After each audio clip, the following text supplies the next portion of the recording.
हवा के सहारे नहीं हौसलों से चलते हैं, जिनके इरादे जिंदा होते हैं वही मुकद्दर बदलते हैं, जिनके इरादे जिंदा होते हैं वही मुकद्दर बदलते हैं। So let's welcome magical science classes. This is Radha Rani, your science teacher. As I promised you in the previous class that I will tell you the full proof strategy to get a good score or to become a topper. So let's get started. जैसे कि मैंने आपको previous class में बताया था कि इस class में मैं आपको एक फुल प्रूफ स्ट्रेटेजी बताने वाली हूँ कि किस तरह से आपको टॉपर बनना है, क्या प्लानिंग आपको फॉलो करनी है, कौन से स्टेप्स आपको फॉलो करने हैं जिससे कि आप एक अच्छा स्कोर प्राप्त कर सको या आप टॉपर बन सको। ये आप पे डिपेंड करता है। So you have to follow this strategy. और उस स्ट्रेटेजी को जानने के लिए वीडियो को एंड तक देखिए, और अगर वीडियो आपको पसंद आए तो लाइक शेयर एंड सब्सक्राइब करें, और इंटरेस्टिंग वीडियोस को देखने के लिए बने रहिए मैजिकल साइंस क्लासेस के साथ। सो स्टार्ट करते हैं foolproof strategy to crack any competitive exam और to get a good rank. First of all हम बात कर लेते हैं कि before I will start this strategy, I want to tell you two things you should keep in mind in every time. Always you should keep in mind two things. This is very very very crucial and very important for your strategy to follow. First है prepare your mind in positive way.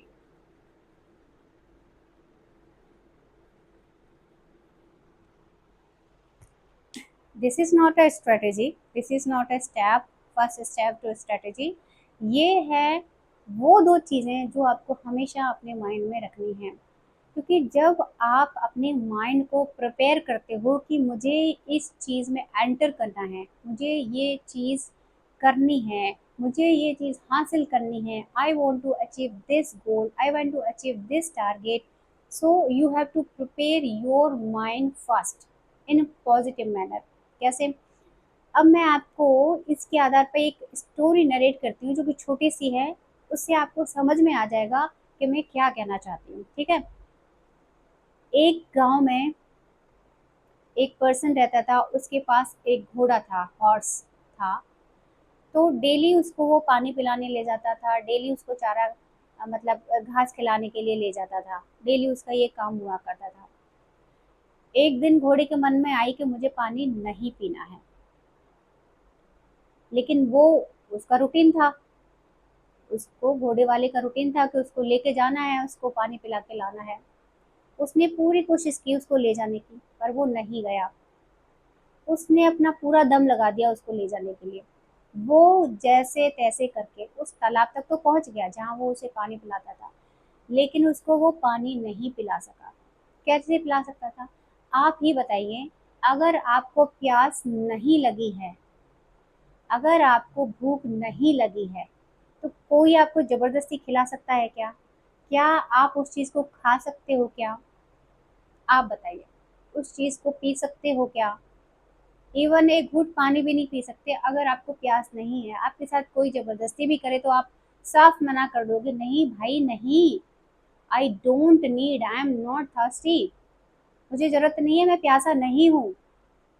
तो ये story आपको ये कहना चाहती है, moral of the story is this, कि अगर व्यक्ति के अंदर, अगर उस पर्सन के अंदर उस चीज को पाने की भूख नहीं है, प्यास नहीं, यानी उस चीज को पाने की लालसा नहीं है, तो उस चीज को वो नहीं पा सकता। यानी उस काम को करने के लिए अगर वो रेडी नहीं है तो वो उस काम को नहीं कर सकता। इसलिए फर्स्ट ऑफ ऑल, फर्स्ट और मोस्ट थिंग ये है कि आपको अपने माइंड को रेडी करना है, प्रिपेयर करना है कि भाई अब हम एक स्ट्रेटेजी फॉलो करने वाले हैं और हमें उस स्ट्रेटेजी के अकॉर्डिंग चलना है। हमें वो डिसिप्लिन रखना है अपनी लाइफ में कि हम उस स्ट्रेटेजी को प्रॉपरली फॉलो करें, अगर आपको वो गोल अचीव करना है तो। फर्स्ट थिंग क्लियर हुई आपके माइंड में क्या करना है?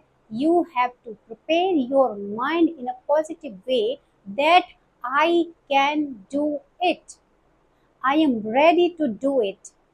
तो आपको रेडी करना है अपने माइंड को, क्योंकि जब तक आप तैयार नहीं हो किसी भी चीज़ को करने के लिए, कोई ज़बरदस्ती नहीं करा सकता। इवन मैं आपसे कहूँ कि नहीं, मैं आपके 100 में से 100 मार्क्स दिला के रहूँगी, नहीं दिला सकती if you are not ready. अगर आप रेडी हो then you can achieve it.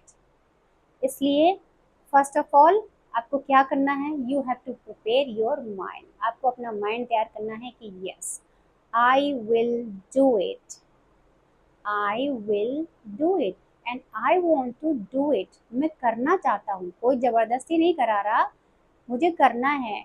मुझे एग्ज़ाम में 99% लाना है तो लाना है। आई एम रेडी फॉर दिस। अब अगर इंसान रेडी हो जाता है, अगर आप रेडी हो जाते हो, तो any how situation you have to stick to this strategy. आपको फिर रेडी होने के बाद उस स्ट्रेटजी को फॉलो करना ही पड़ेगा, because you are ready, you made your mind. Okay, तो फर्स्ट थिंग क्लियर हुई आपके माइंड में। सेकेंड थिंग है, you have to believe in your self. आपको बिलीव करना पड़ेगा that I can do it properly, यानी मैं इसको अच्छे से कर सकता हूँ। I can achieve this goal by my self. मैं अपने आप इस गोल को अचीव कर सकता हूँ।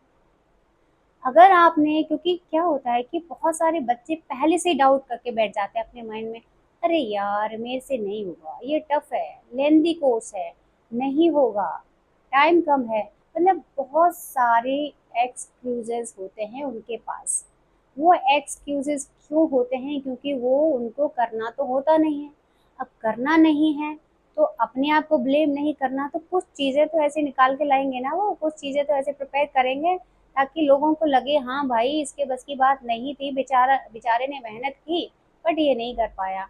तो उनको एक्सक्यूज देने के लिए वो तो तैयार करने पड़ेंगे ना। इसलिए जो स्टूडेंट अपने आप पे बिलीव नहीं करते कि भाई मेरे से नहीं होगा, तो 100% उनसे नहीं होता, नहीं होता, चाहे वो इंटेलिजेंट हो या ना हो। अगर उन्होंने ये ठान लिया है अपने मन में कि भाई मैं नहीं कर सकता, तो वो नहीं कर पाएगा। ठीक है, तो सेकंड थिंग क्या है कि आपको ये बिलीव करना है कि that I can do it and I will definitely do it. मैं इसको ज़रूर करूँगा। अगर आपने विश्वास कर लिया, तो विश्वास से क्या होता है कि जब आप अपने ऊपर विश्वास करते हो ना, तब सारी दुनिया आप पे विश्वास करती है। अगर आप खुद पे विश्वास नहीं करोगे ना, तो कोई भी आप पे विश्वास नहीं करेगा। So you have to believe in your self first, then world will believe on you. Okay, so you have to believe in your self in a positive way that I can do it, nothing to worry. Okay, so second thing क्या है, believe in your self.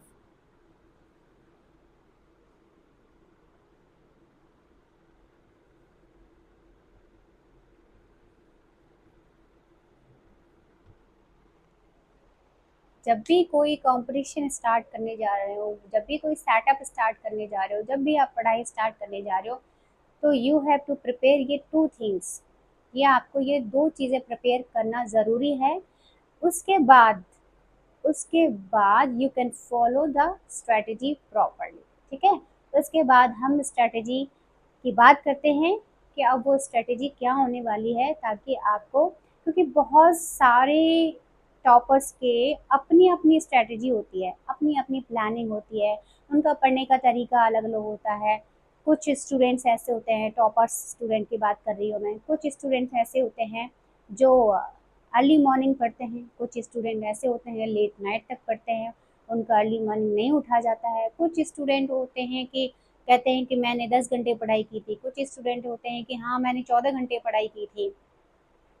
मतलब उनका अपना अपना different different style होता है। कुछ कहते हैं कि मैंने हैंड रिटन नोट्स बनाए थे, कुछ कहते हैं मैंने तो कॉपी किया था और ऐसे ही हो गया था, कुछ कहते हैं मैंने बहुत सारी बुक्स रेफ़र की थी, कुछ कहते हैं नहीं मैंने तो सिर्फ नोट से ही काम चला लिया था। तो मतलब सबका different different way of study होता है। तो मेरा यहाँ पे मैंने बहुत सारे टॉपर्स के इंटरव्यूज देखे, बहुत सारा एक्सपीरियंस के बाद, बहुत सारी कोचिंग्स का, स्कूल्स का, उनका क्या क्या स्ट्रेटेजी है, उन सब का निचोड़ निकाल के, मतलब कि कहें कि हम एक सारांश में बात करें कि ये जो है, जो मैं स्ट्रेटेजी लाई हूँ, 5 to 6 पॉइंट है, इसमें ज़्यादा नहीं है। अगर आप इसको रेगुलरली फॉलो करोगे, कंसिस्टेंटली इसको फॉलो करोगे, तो I am 100% sure that you will achieve your goal, whatever you want to do, whatever you get it, तुम्हें वो मिल जाएगा अगर तुमने ये स्ट्रेटेजी फॉलो की प्रॉपर तरीके से। अब मैं ऐसा नहीं कहूँगी कि भाई आपने उस स्ट्रेटेजी को 10 दिन फॉलो किया और 10 दिन बाद ही आप मेरे से आके बोले करे मैम आपने बताया था, ये तो रिजल्ट ही नहीं आ रहा। ऐसे कैसे आ जाएगा बेटा? You have to be patient, आपको पेशेंस रखना पड़ेगा, डिसिप्लिन्ड लाइफ जीनी पड़ेगी, तभी आपको रिजल्ट मिलेगा। क्योंकि कहते हैं ना, एक दिन में कुछ नहीं होता, लेकिन एक दिन ज़रूर होता है। अगर आप में पेशेंस है, धैर्य है आप में, तो एक दिन ज़रूर होता है। ठीक है, तो अब मैं वो स्ट्रेटेजी बताने जा रही हूँ। सो ध्यान से सुनना और नोट डाउन कर लेना अपनी नोटबुक में, और चाहो तो अपनी वॉल पे स्टिक कर देना उसको, एक पेपर में लिख के और वॉल पे स्टिक कर देना जहाँ पे आप पढ़ाई करते हो, ताकि वो आपको दिखती रहे और रेगुलरली आप उसको फॉलो करते रहो। तो पॉइंट बाई पॉइंट मैं आपको वो बताती हूँ। फर्स्ट है सेट योर टारगेट टेबल। अब आप बोलोगे मैडम ये क्या है टारगेट टेबल, हमने तो पहली बार सुना है। बहुत सारे लोगों ने सुन भी रखा होगा और बहुत सारे ऐसे बच्चे हैं जिन्होंने पहली बार सुना होगा।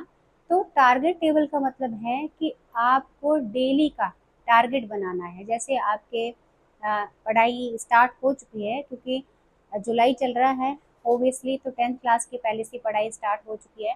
तो जो मैडम चैप्टर करा रही हैं, जिसमें से आपने, जो मैडम ने टॉपिक कराया है, आपको टॉपिक सेलेक्ट करना है कि ये टॉपिक आज मुझे कंप्लीट करना है।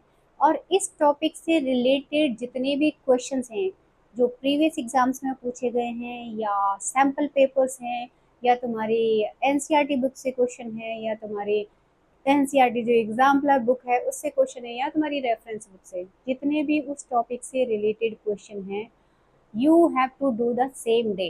यानी जिस दिन आपने वो टॉपिक फिनिश किया, टॉपिक कंप्लीट किया, you have to complete all the question related to that topic. तो उस टॉपिक से रिलेटेड सारे क्वेश्चन कर लेने। तो उसके लिए आपको क्या करना है, आपको टारगेट टेबल, यानी आपको एक वीक का टेबल सेट कर लेना है, एक वीक के लिए, कि मंडे को ये टॉपिक करना है, ट्यूसडे को ये टॉपिक, वेंसडे को ये topic, Thursday, Friday, Saturday, Saturday तक ये टॉपिक आपको सेट करने हैं कि ये मेरी टारगेट टेबल है। और you have to achieve daily your target. आप ऐसा नहीं करोगे कि आपने एक दिन टारगेट कंप्लीट किया और दूसरे दिन बोलिए चल कल कर लेंगे, आज रहने देते हैं। ऐसा नहीं चलेगा बिल्कुल भी। डेली के आप अपने टारगेट सेट किए, ठीक है? आपको डेली का टारगेट सेट करना है और डेली ही उस टारगेट को कंप्लीट करना है, और उससे रिलेटेड जितने भी क्वेश्चंस हैं वो सॉल्व करने हैं, ठीक है? वहाँ पे आपका वो टॉपिक क्रिस्टल क्लियर हो जाता है, ठीक है? दूसरा पॉइंट पॉइंट है कि 4 to 5 hours, 4 to 5 hours daily, daily consistently। अब बहुत सारे बच्चे कहते हैं मैंने 10 आवर्स स्टडी करी थी, मैंने 14 आवर्स स्टडी करी थी। नहीं, मैं आपको ऐसा करने के लिए बिल्कुल नहीं बोलूँगी। मैं सिर्फ आपसे कह रही हूँ कि आपको 4 to 5 आवर्स डेली पढ़ना है आफ्टर द स्कूल, ठीक है? स्कूल के आवर्स इंक्लूडेड नहीं है। You have to give 4 to 5 hours to self study. आपको सेल्फ स्टडी करनी है 4 to 5 आवर्स की। मैं 10 आवर्स 14 आवर्स बिल्कुल नहीं बोलूँगी, क्योंकि वो जेन्युइन नहीं है। हाँ, आप 10 आवर्स 14 आवर्स 1 वीक तक पढ़ सकते हो, 2 वीक तक पढ़ सकते हो, लेकिन इससे ज़्यादा नहीं पढ़ सकते आप। 10 और 14 आवर्स को 20 पूरा साल नहीं कंटिन्यू कर सकते। इसलिए मैं ऐसी स्ट्रेटेजी बता रही हूँ जो आपको पूरा ईयर विदाउट एनी फेलियर आपको कंप्लीट करनी है, और आपको उसमें ज़्यादा प्रॉब्लम भी नहीं आएगी। तो आपको कितना टाइम देना है डेली का? 4 to 5 आवर्स। उस 4 to 5 आवर्स में ही अपने अपने टॉपिक कंप्लीट करने हैं। जिस भी सब्जेक्ट का आपने टारगेट टेबल बनाई है, जैसे कि आपने बायो की टारगेट टेबल बनाई है, बायो में एक टॉपिक ले लिया, फॉर एग्जांपल आपने न्यूट्रिशन ले लिया, बायोलॉजी का न्यूट्रिशन ले लिया, ये न्यूट्रिशन आज आपको कंप्लीट करना है, ठीक है।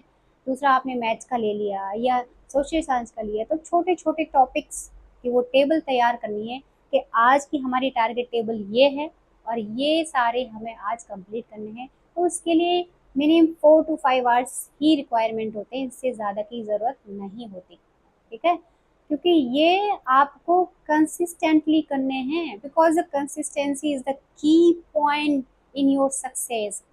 कंसिस्टेंसी अगर नहीं होगी, फॉर एग्जांपल आपने सोचा आज मैं 10 टॉपिक फिनिश कर लेता हूँ, आपने 10 टॉपिक फिनिश कर लिए, फिर सोचा यार 2 दिन का रेस्ट कर लेते हैं, क्या जा रहा है। तो वो चीज़ अलाउड नहीं है, वो चीज़ नहीं चलेगी, वो नहीं करेगी, उससे रिजल्ट नहीं आएगा, उससे रिजल्ट नहीं आने वाला। तो बच्चा करना क्या है आपको? कंसिस्टेंटली जो भी आपने टारगेट टेबल सेट किया है 4 to 5 आवर्स में वो कंप्लीट करना है, ठीक है। वो कंप्लीट करना है कंसिस्टेंटली। मतलब कि आपको ऐसा नहीं करना है कि एक दिन पढ़ लिए ज़्यादा और 2 दिन बिल्कुल नहीं पढ़े, ऐसा नहीं करना है बिल्कुल भी। आपको डेली का रूटीन बना के उसको फॉलो करना है कंसिस्टेंटली विदाउट एनी फेल, यानी एक भी दिन का गैप नहीं देना है। चाहे घर में शादी है, ब्याह है, कोई बीमारी है, गेस्ट आ रहे हैं, कुछ भी आ रहे हैं, but you have to follow your target table, you have to follow your strategies, 4 to 5 hours minimum you have to give daily, ठीक है। ये क्लियर हुआ कि आपको सिर्फ 4 to 5 आवर्स ही पढ़ने हैं, 10 to 14 आवर्स नहीं पढ़ने, ओके। थर्ड है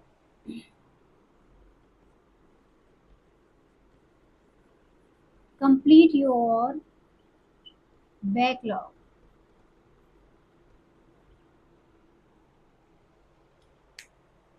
अब आप सोचोगे यार ये मैडम ये क्या बता रही है, ये बैकलॉग क्या है? देखो, बैकलॉग एक इम्पॉर्टेंट चीज़ है। बैकलॉग का मतलब है कि आपने जो टारगेट टेबल सेट किया था, जिस दिन का आपने टारगेट टेबल सेट किया है, आप उस दिन उसको कंप्लीट नहीं कर पाए। फॉर एग्जांपल माना कि आपने ये सेट किया था कि ये न्यूट्रिशन टॉपिक मुझे, बायोलॉजी का ये न्यूट्रिशन टॉपिक मुझे ये मंडे को कंप्लीट करना है, और मंडे को अचानक से आपके गेस्ट आ गए या आपको कहीं शादी में जाना पड़ गया, तो वो रह गया आपका।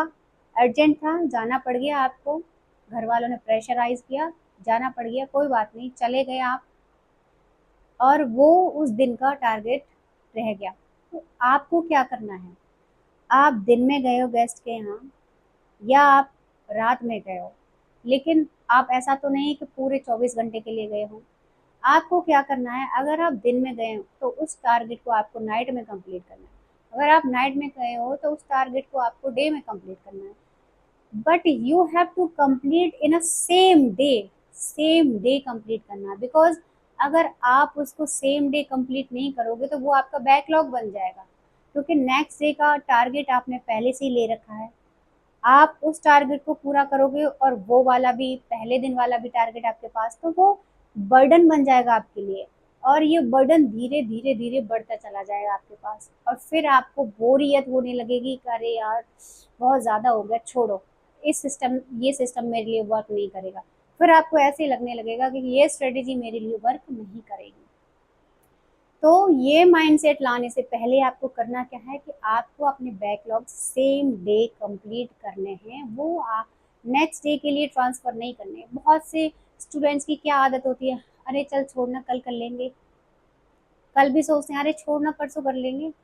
तो ये जो हैबिट है ना, डिलेइंग की जो हैबिट है, नेक्स्ट डे करने की जो हैबिट है ना, ये बहुत ही डेंजरस हैबिट होती है। और एंड ऑफ द डे क्या होता है कि इतना सारा सिलेबस हो जाता है और फिर वो हॉपलेस हो जाते हैं और सोचते हैं अरे छोड़ यार, अपने से नहीं होगा, नेक्स्ट ईयर कर लेंगे, क्योंकि उनके पास तो ऑप्शन है नेक्स्ट ईयर कर लेंगे।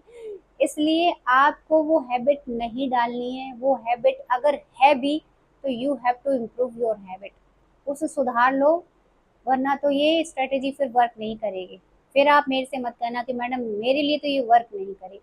वर्क तभी करेगी as I as I am telling you, you have to follow as as I am telling you.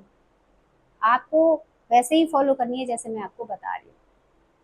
ठीक है, तो आपको क्या करना है, बैकलॉग को अगर बन भी जाता है आपका जो भी बैकलॉग है, सेम डे आपको कंप्लीट करके सोना है उसे।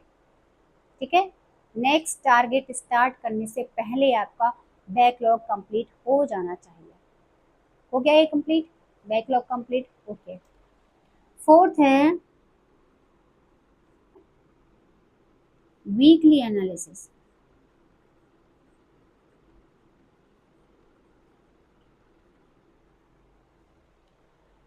अब वीकली एनालिसिस क्या है? वीकली एनालिसिस ये है कि जैसे पूरे 7 डेज में मंडे टू सैटरडे आपने टारगेट टेबल कंप्लीट किया, संडे को वीकली एनालिसिस करना है। वीकली एनालिसिस में क्या करना है, जो भी टॉपिक्स आपने पढ़े हैं उनको रिवाइज करना है, क्वेश्चंस लगाने हैं, और क्वेश्चंस लगाने के बाद आपको ये देखना है कि मेरा कौन सा टॉपिक वीक लग रहा है, मुझे कौन सा टॉपिक अच्छे ढंग से नहीं हुआ है, किस में इम्प्रूव करने की ज़्यादा ज़रूरत है, किस में ज़्यादा रिवीजन की ज़रूरत है। तो आपको उस संडे वाले दिन उस टॉपिक को ज़्यादा टाइम देना है, यानी सारे टॉपिक को रिवाइज करना है, लेकिन उस टॉपिक को ज़्यादा टाइम देना है जो आपको लग रहा है कि ये मेरा वीक है, ये मेरा अच्छे से नहीं हुआ, ये मुझे अच्छे से समझ नहीं आया, इसके क्वेश्चंस मैं नहीं निकाल पा रहा हूँ। तो उस टॉपिक को ज़्यादा रीड करना है, ज़्यादा समझना है, उस टॉपिक को ज़्यादा टाइम देना है, ज़्यादा क्वेश्चंस निकालना है। ठीक है, ये हो गया आपका वीकली एनालिसिस। ये वीकली एनालिसिस ज़रूरी क्यों है? ये वीकली एनालिसिस इसलिए ज़रूरी है ताकि हमें ये पता चल जाए कि हम कहाँ वीक हैं, हमारी वीकनेस कौन से टॉपिक में रह गई है, उस वीकनेस को इम्प्रूव करना। ठीक है, हमें कोई वीकनेस नहीं छोड़नी है पीछे, वीकनेस को हमें साथ साथ ही इम्प्रूव करते जाना है, उसको सॉर्ट आउट करते जाना है। ठीक है, ये तुम्हारा हो गया वीकली एनालिसिस। अब लास्ट और फॉरमोस्ट आता है solve previous year question paper.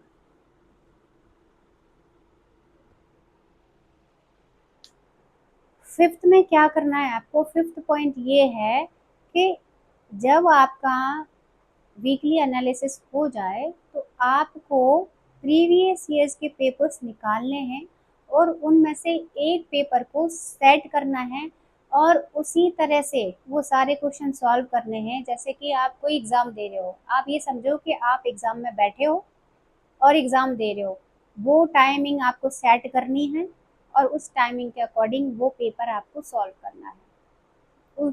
उस टॉपिक से रिलेटेड जो भी क्वेश्चंस हैं उस टाइमिंग के हिसाब से वो आपको सॉल्व करना है।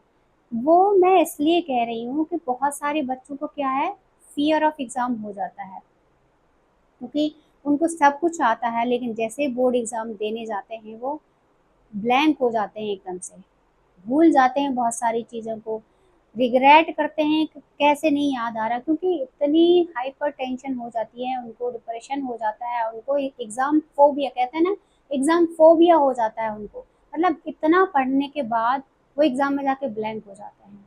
तो उस एग्ज़ाम की प्रैक्टिस आपको होती रहे, आपको लगे कि मैं डेली इसी तरह के एग्ज़ाम दे रहा हूँ, ताकि आपको फाइनल एग्ज़ाम्स के थ्रू वो वाली प्रॉब्लम ना हो, एग्ज़ामोफोबिया ना हो। इसलिए आपको वो प्रैक्टिस करनी है। 1 घंटा 2 घंटा जितने में भी आपका पेपर सॉल्व होता है, जितने का आपने टाइमिंग सेट किया हुआ है, वो पूरा उसी तरह का इन्वायरमेंट बना के, यानी इन्वायरमेंट वैसा ही होना चाहिए जैसे आप बोर्ड एग्जाम में बैठे हो, उधर आपका टीचर है और आपको without cheating, without any help आपको वो पेपर सॉल्व करना है। तो वो जो एग्ज़ाम वाला इन्वायरमेंट है, जो प्रेशर है ना, वो फील होगा आपको। और जो वो प्रेशर फील होगा तो धीरे धीरे धीरे उस प्रेशर को हैंडल करने की आपकी हैबिट हो जाएगी। क्योंकि अगर आप उस एग्ज़ाम प्रेशर को हैंडल नहीं कर पाए तो आते हुए भी आप कुछ भी नहीं कर पाओगे, आप अपने गोल को अचीव नहीं कर पाओगे। तो ये थे 5 स्ट्रेटजी प्लान जो कि आपको फॉलो करने हैं, ये स्टेप बाय स्टेप आपको फॉलो करने हैं। इनको आप नोट डाउन कर लीजिए, ये बहुत ही ज़रूरी हैं। और जिस बच्चे ने इनको प्रॉपरली कंसिस्टेंटली फॉलो किया, आई एम 100% श्योर कि वो बच्चा मेरिट लेके आएगा। ये लिख के ले लो, अगर उसने इस प्लान को प्रॉपरली फॉलो किया तो। और जैसे कि मैंने 2 चीज़ें पहले बताई थी, before you get into this plan you have to follow 2 things, you have to keep in your mind that 2 things.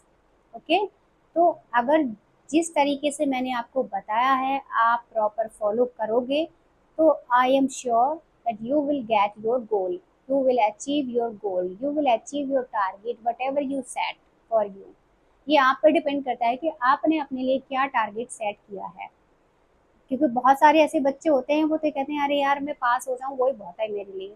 लेकिन बहुत सारे ऐसे बच्चे होते हैं वो ये कहते हैं नहीं यार, माँ बाप का नाम रोशन करना है, मुझे अच्छे मार्क्स लाने हैं, मुझे मेरिट में आना है।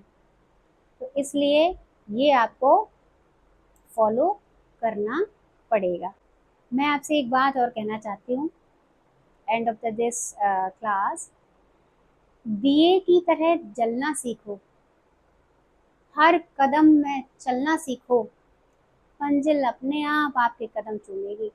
हर दिन थोड़ा सा बदलना सीखो, अपने आप को और बेटर साबित करने की कोशिश करो। हर दिन अपने आप को बेटर साबित करने की कोशिश करो कि मैं प्रीवियस डे कैसा था और मुझ में कितना इम्प्रूवमेंट हुआ है, नेक्स्ट डे कितना इम्प्रूवमेंट हुआ है। तो हर दिन अपने आप में एक इम्प्रूवमेंट लाओ, हर दिन। क्योंकि जो इम्प्रूवमेंट की खुशी होती है ना, वो और भी आगे कुछ अचीव करने के लिए आपको प्रोत्साहित करती है, मोटिवेट करती है। इसलिए इस बात को हमेशा ध्यान रखना। आज के लिए इतना ही।